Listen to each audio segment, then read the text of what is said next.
A e pa se ç'a ndodhi dje në Shqipëri apo nuk e pat më? Besoj keni parë gjithë lajmet që dje transmetonin vetëm pamje për mbytjesh nga Durrësi dhe ishin nga ato pamjet që të bënin të vijë duart në kokë. Sot më vjen shumë keq për të gjithë ata banorë në Durrës që u prekën nga përmbytjet dhe nuk arrinin të çonin fëmijët e tyre normalisht në shkollë. Sot fëmijët nuk mësuan gjuhë apo matematikë, po mësuan se çfarë është pasiguria. Sot më vjen shumë keq për të gjithë ato biznese të vogla që punojnë nga mjesi deri në darkë dhe mezi mbyllin shpenzimet e tyre ditore.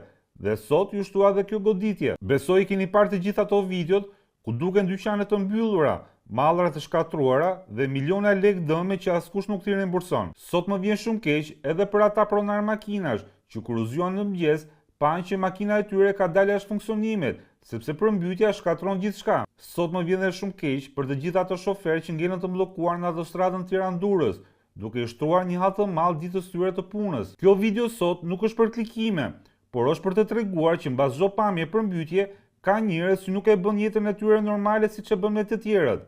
Kaq është video për sot, shihemi prapë nesër.